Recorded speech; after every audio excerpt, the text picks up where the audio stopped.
All right, man, peace.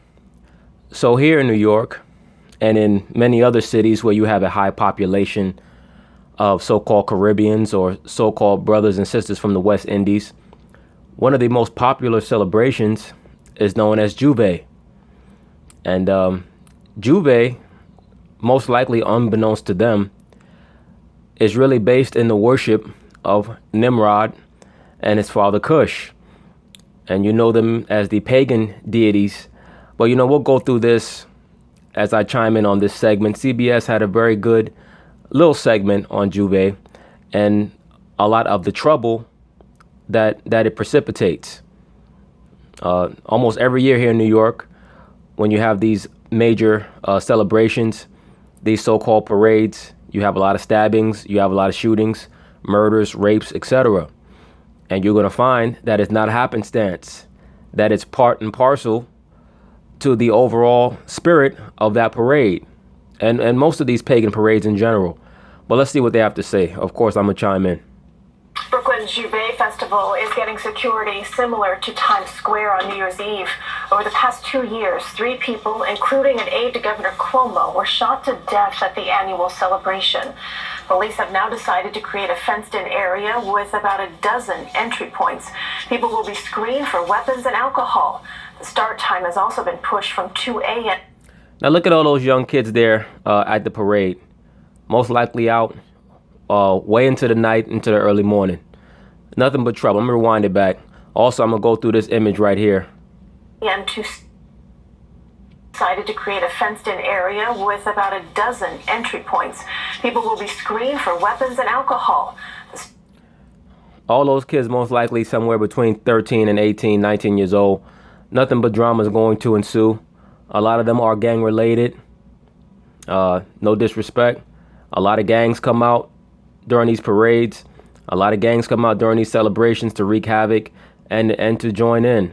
I saw an article online with a brother who says that Juve and Carnival, just in general, are like a Brooklyn version of the Purge. All right, I might go through that article at the end of this clip. I know that for a fact because most definitely cats get bodied out there at these parades, man. All right, it's nothing but drama and trouble, but it's the spirit of this parade in general. The start time has also been pushed from 2 a.m. to 6 a.m. Now look at this. This is the type of spirit that gets courted at these parades. A lot of times, and I'll probably cover this more in depth when I do a video on so-called Satan. People associate Satan with this horned entity with cloven feet. That's not Satan. All right, that is the god Pan. Okay. Now this entity here with the curved horns, and you'll see the person to the upper left with the bull horns on his head, the bullhorn helmet on his head. Why is that? They venerate the bull at this parade at Juve because the parade of Juve goes back to a Celtic holiday called Lugnasad. Okay, it's one of the 8 Wiccan holidays on the Wiccan calendar, and the Wiccan calendar goes back to ancient Babylon. Okay, for those of you who don't know, the ancient Celts who settled in the land, a lot of them were descendants of the Israelites who left Babylon during the Babylonian captivity, and they wandered up into the northern part of Europe, and then eventually wandered into the British Isles. Okay, and they kept a lot of the pagan practices that they learned while they were over in Babylon. A lot of the Celts also were descendants of the ancient Phoenicians, or as the Bible calls them, the Canaanites. Now, for those of you who don't know, the Phoenicians worshiped the bull god BAAL, and they sacrificed children to him. You had to walk on top of hills and out into the woodlands to sacrifice children or to worship fire. All right, this is where a lot of these parades come from. The holiday of Lugnasad also occurs on August 1st. Like, for the most part, Juve is celebrated around that time period. But this is why you have the veneration of the bull god. Notice also, and a lot of people don't understand this about pagan mythology. Pagan mythology is just a parabolic way, a metaphorical way to relay history, and also to relay certain rituals that they had to hide in plain sight. Okay, like the story of the Minotaur, right? What is the Minotaur? The Minotaur is the story of the bull, the half man, half bull that was hidden in the labyrinth by King Minos, right? Who was King Minos? King Minos was the king of Crete during the ancient world, or in the ancient world, according to pagan mythology. But King Minos really represents the man Manes. He was known as Pharaoh Manes. In the scriptures, he's known as Cush. Okay, the term Manes means the numberer. He was the man, and I've went over this numerous times.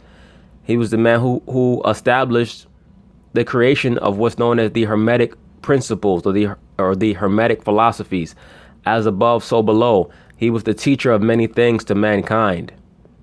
Okay, all of these rituals and many of these quote unquote pagan mystery systems, he was the creator of it. Right, I had a brother try to tell me about the Medu Neter. All the Medu Neter is one region's version of the Babylonian mystery school system, the same way as the Kabbalah. Okay, the so-called tree of life that the Assyrians practice. All that comes from the same man. All right, known as Manes, the numberer, aka Cush. He was known in amongst the Anglo-Saxons as, what was this guy's name again? Oh, Bel. That's where you get the holiday of Beltane from. Okay, he's mentioned in the scriptures, Bel the confounder. All right, Nebo. The term Nebo means prophet. He would prophesy. He would utter things. He would prognosticate. He was the originator of astrology. All right, he was known in Egypt as Thoth, Thoth, the instructor to the pharaoh, so on and so forth. All right, him and his son Pharaoh Manes and Pharaoh Narmer, who was Nimrod, they ruled as a co-regency, and they basically taught all nations of the world the principles that mankind was adhering to before the flood that precipitated the great flood. Okay, and they were venerated, him and his son were venerated as the bull gods, because the horn represents power and rulership. Okay, so this is why you see the veneration of the horn at Juve, or the horn-headed ones at Juve, right? Pan or Baal or whatever you want to call them. 6 a.m., so it's light outside. Look at that, man. That's nothing but a demon.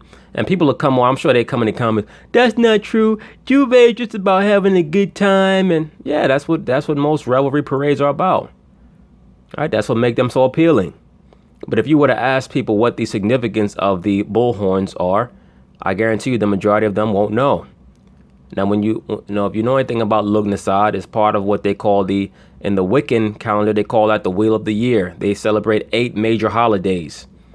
All right, I'm not going to go through them now, but you just figure the four solar holy days, right? Meaning the 2 equinoxes and the 2 solstices, and the 4 halfway points between the 2 equinoxes and the 2 solstices. Those are the 8 high days of the Wiccan calendar. All right. This one, Lughnasadh, is viewed as a celebration of the harvest, so-called, but that's just a parable. All right. In the pagan mythology, the celebration of the harvest is really the celebration of Nimrod. Okay. One of the names for Nimrod in Assyria was Bar. Right. Bar represented not just the corn or the seed. It also represented sun. That word Bar means sun. Okay. That's why his mother was worshipped as Ceres, Ceres, is where you get the term cereal from, the mother goddess. Why? Because she brought forth the grain. Who was the grain? The grain was her son, Nimrod. He was the one who enlightened the world. Okay, he's also known as Prometheus, right? When you read the story about Prometheus and he brought light to mankind, he brought fire to mankind. What is that talking about? Meaning he enlightened mankind. All these pagan mythologies are just parables that are taught to people for them to ingest. But once again, Juve is just for it's just a modern day version of what's known in the Celtic mythology as Lughnasadh. Okay, it goes back to the Babylonian mystery school system, and as you can see right here, is demonic. From the beginning, there was a decision to fundamentally change the reality, including the hours. This is our way forward here to try to keep that event as safe as possible. you're not going to keep the event safe because the event has a spirit of demonism on it. All right. Another thing, since we're talking about the horned gods, that's why you have the god Kronos. The term or the name Kronos, it literally means the horned one, right? The horned god, meaning the god of power, rulership. Okay. Kronos is also known as the god of time. I've mentioned this before, right? When you judge things by time, you say it's chronological or chronological. All right. That's how he was known by his name in Greece when the Phoenicians brought his worship over to Greece. Right. He became known in Rome as Saturn, the hidden god. Okay. Always shown with the horns. The god Vishnu in India was also depicted with the horns. Okay. Once again, the horns have been termed today as a representation of Satan. It's really not Satan. It's really a representation of Nimrod and his father Cush. Okay. That's why sometimes you see the three horns. The three horns represent Cush, Nimrod, and the mother goddess Semiramis. That's what the trident represents. The three prongs on the trident represent the three rulership, right? The three horned rulership. Okay. That's why you see the god Neptune or the god Shiva. They have the trident. That's what that represents. The festival precedes the West Indian Day Parade. No. And they don't know what the hell they doing. They just there looking to bop and nanny wine or whatever the fuck they be doing out there, man. But yeah, brother, stay away from that shit, man. All right, all that stuff goes back to Nimrod. And I know brothers are gonna be out there looking for some big bubble butt chick from Trinidad to grind up on. I get it. All right, I understand. All right, have to have ass cheeks look like two volleyballs. I get it. But stay away from all that shit, brothers. There's nothing but trouble going on out there. And it has the spirit of demonism out there. And the only thing's gonna happen is about 4 or 5 dudes gonna catch a hot one and they're gonna go back to the spirit world. All right. But once again, Juve, it goes back to Lughnasadh. And Lughnasadh goes back to the Babylonian mystery school system.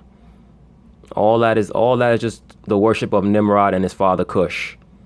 All right. Another name for Cush was Zernibagus. Oh, pardon me. Another name for Nimrod, I should say, was Zernibagus, the seed of the prophet Cush. All right. Once again, brothers, go ahead and please research all that before you get caught up in it. Okay. A lot of our people, they just inherit these fake holiday celebrations and they just carry them on and don't know where they come from. But go ahead and look all that stuff up. Anyway, peace.